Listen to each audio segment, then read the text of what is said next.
If you want more content, push that subscribe button. I'm trying to get to 800 subscribers, so if you like this video, subscribe and spread the word. The goblins will get you if you don't watch out. To take you and shake you until you shout. Stop, look, and listen. It's Halloween. There's witches and broomsticks and big black hats, stirring up the potions in big black vats. Stop, look, and listen. It's Halloween.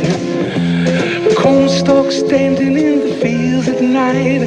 The old gray house without a light. The cold white moon shining down so bright. With you and me standing there and shaking with fright. Sneaking past the graveyard on trembling knees. Faces peeking out at us between the trees. Please stop, look, and listen. It's Halloween. Hello, my children, creatures of the night. What beautiful music to make. How do they wear these? Anyways, hello, I'm Henry R. Mockingbird, your host with the mustache, and welcome to part 2 of 20th Century Review's Halloween celebration.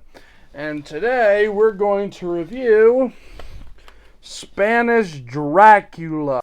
I reviewed the 1931 Dracula last year, and if you have not seen that review, kindly give that video a watch by clicking the link in the description. Now, I know what you're probably thinking. What is Spanish Dracula? Well, allow me to tell you, my boils and ghouls, with a classic movie history lesson. When silent films were still a thing, other countries could port them wherever the hell they wanted. But when sound hit the scene, and before the invention of dubbing and subtitles, you had different versions of movies using the same script and same everything, only it would be in a different language. The movie I'm showing to you right here, The Cat Creeps, had a Spanish version of its movie. Hell, the 1931 M had an English version, where Peter Lorre got to speak English for the first time on screen. But the most famous of these movies is the subject of today's review, Spanish Dracula.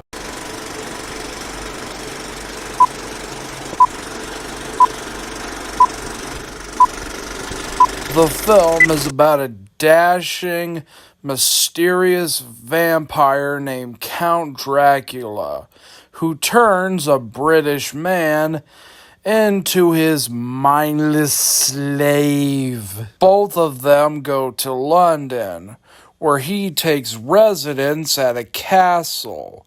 While he's there, he starts sucking the blood out of women, turning them into vampires. And he has his target set on Miss Mina, the daughter of a doctor. He enlists the help of Dr. Van Helsing to put an end to Dracula's reign once and for all. So, what do I think of this version of Dracula? Well, I like it. I dare say this version is just as good, if not better, than the Lugosi version. Spanish Dracula was directed by George Melford, who also directed The Sheik starring Rudolph Valentino, and was produced by Carlone Jr., who also produced the English version of Dracula, All Quiet on the Western Front, Frankenstein, and The Mummy. The Old Dark House, The Invisible Man, Imitation of Life, as well as Bride of Frankenstein. And this film was Universal's Pictures' attempt to appeal to a foreign-speaking audience. Using the exact same sets, the English cast would come over early in the morning and would film all day, while the Spanish cast would come in the evening and film at night. Director George Melford would constantly watch viewings of Todd Browning's Dracula just so he could apply it to his own version. The film finally released in Cuba in 1931, but Spanish Dracula would be forgotten, only mentioned by horror historians in the 1960s and 70s, until a film print was found in 1978. A screening for the film was shown at the Museum of Modern Art, which led to the film getting a VHS release in 1992, leading it to getting a critical reception, with critics weighing both the pros and cons of each version of the film. First of all, I won't be making too many comparisons to the Lugosi version, since I mostly want to judge this version on its own terms. And plus, Dark Corner's Reviews did a comparison video comparing the differences and changes between both versions. So check that out if you're curious. But one of the few comparisons I am going to make to the Lugosi film is the opening with Swan Lake, which already sets the mood much better than the American version, which basically had the Batman logo on it.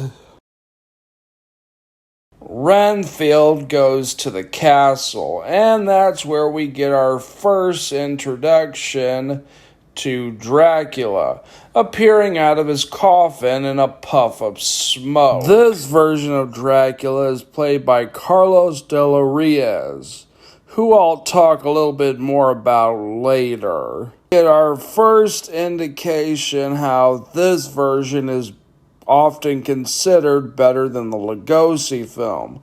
Look at this shot. It's coming close up to Dracula. The camera is literally tracking up the stairs.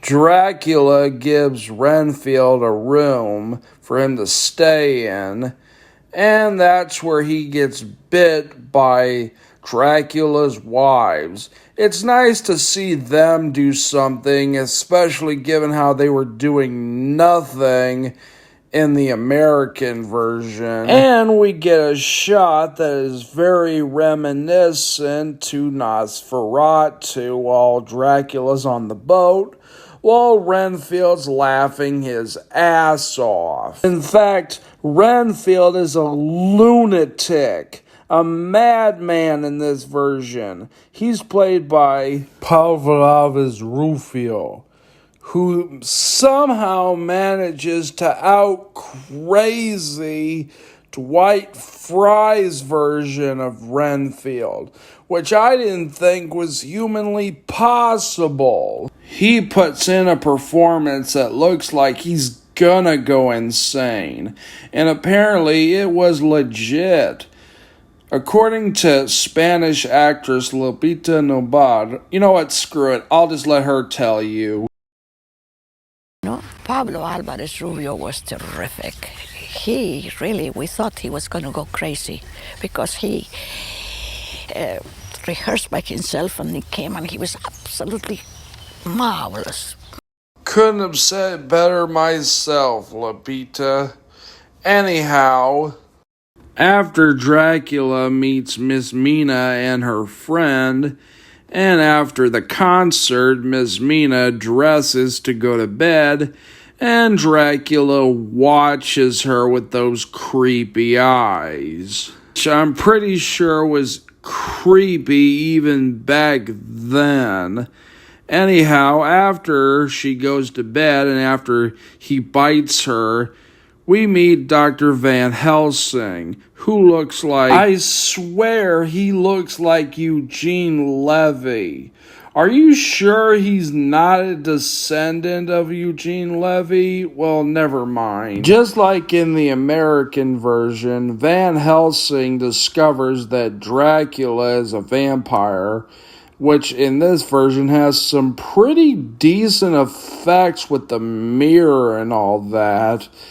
And just like in the American version, she kisses her on the hand, and Dr. Van Helsing shows him his reflection, which causes him to whack it right out of his hand. And I mean really whack it. After that, we get a scene which was not in the American version, where Dracula hypnotizes the nurse in order to take the wolfbane off of Miss Mina's pillow. We get a scene where Dracula confronts Van Helsing. Both of them try to talk about Miss Mina's fate. And this is where we get some of the best moments by Carlos Villarreal, who plays Dracula. He gives some of the most craziest faces you will ever see. I especially love his crazy eyes and that smile. Eat your heart out, Nicolas Cage's Dracula from Renfield. All joking aside, Carlos Del Riaz is amazing as Dracula. He manages to both be funny and scary at the same time. You know the drill from here. Dracula tries to hypnotize Van Helsing, and then Van Helsing scares him away with the cross. And Miss Mina appears in a very revealing nightgown. I mean it. This Miss Mina shows a lot of skin, even more so than Helen Chandler's Mina ever did. Let's talk about the death of Renfield. And when I mean death, I mean Dracula chokes the mother freaker, man, and throws him off the stairs. We even get to see the bloody aftermath. Not like the American version where he's slowly creeping towards him and is about to choke him, but before we see anything, it cuts back to Jonathan Harker and Van Helsing, and then him tumbling down the stairs. Man, Spanish audiences had nards. I say if you're a fan of the Bela Lugosi Dracula, I recommend you check out this version. It's like finding a new treasure. So I recommend digging up this treasure. I give it 5 gold stars. Well, until the next review, I'm Henry R. Mockingbird, your host with the mustache, signing off. Check out my other shows, Modern Classics, TV Treasures,